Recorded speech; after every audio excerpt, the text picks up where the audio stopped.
And what is particularly, it has only been in our collection for 6 or 7 years. It was in the family, in a family collection for all those years.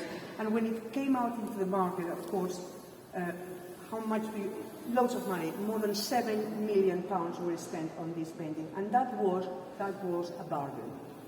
If it would have been on the market, it would have been more like 12. This was a bargain. Even the family who had it even helped to buy it. Yes. Anyway, why is this one of the most important paintings in the whole of the Tate collection? This is the point. Why? And the reason is so manifold, which makes it even more fascinating as art and just history. Number one, this is an autograph painting by Rubens. And very often, especially when he became famous, what you get is Rubens and his studio lending a hand.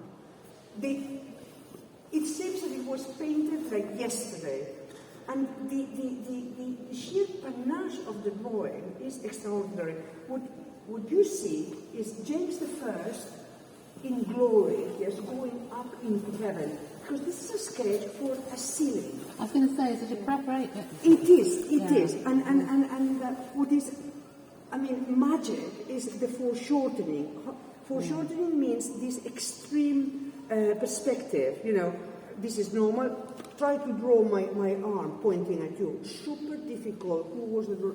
Super difficult. And this is just so good. Now, what is important is why was this painted? And for whom?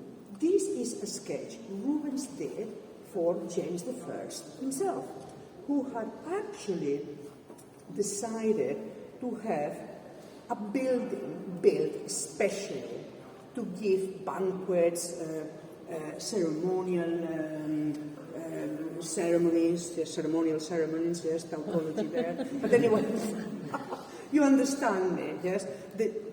Now, this building is arguably, and I will argue my case, arguably the most important building in England.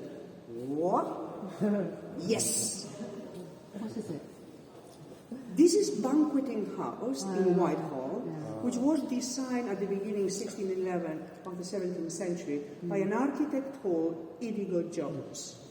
Now, this building is the most important building in England because what do you think about the style? Neo-Palladian. Exactamente.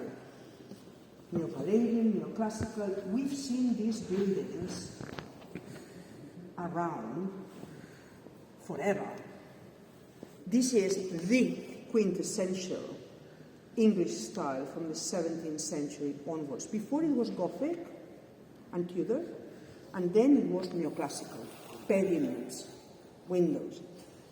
That's what I'm saying it's so important, the building.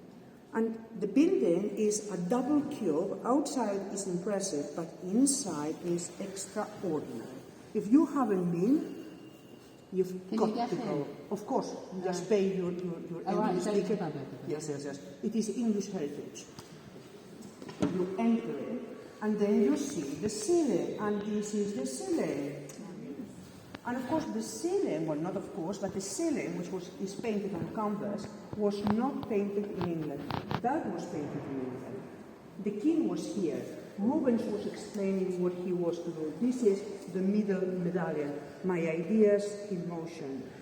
These were painted near Brussels, where he had his studio, by him, some details, and his study. And in fact, he was then sent back to England and installed. And then they discovered that inches were not exactly the same in Belgium as they are here in England, and they had to adapt. But there you are, that's another story. But of course, the importance of this building and of this painting of James I in all his splendor, he was celebrating, that Scotland was part of the United Kingdom, the Union, etc. Yes? Doesn't end here. What happened in this building? Ta-da! Ta-da! Somebody was beheaded. Somebody was beheaded. Somebody was beheaded. His son, Charles I, was beheaded in Banqueting House. For you see why this painting has got an extraordinary importance, both from an artistic. You don't need to know the story to realize that this is a fabulous painting, and also that it is as it is a grisaille, no colors, yes. That makes it, I think, even more interesting. It looks like a sculpture, like a relief, yes. You can see the work in grid. Absolutely, Yeah, you can, yes. incredible. I don't know if it is the grid, but, No, but you can see the it circle. could be, it could be. Yeah. But you can see how important this painting is on so many counts. Anyway, now, as you can see, he was beheaded. You remember the time, the Civil War, blah, blah, blah. Yes. And now we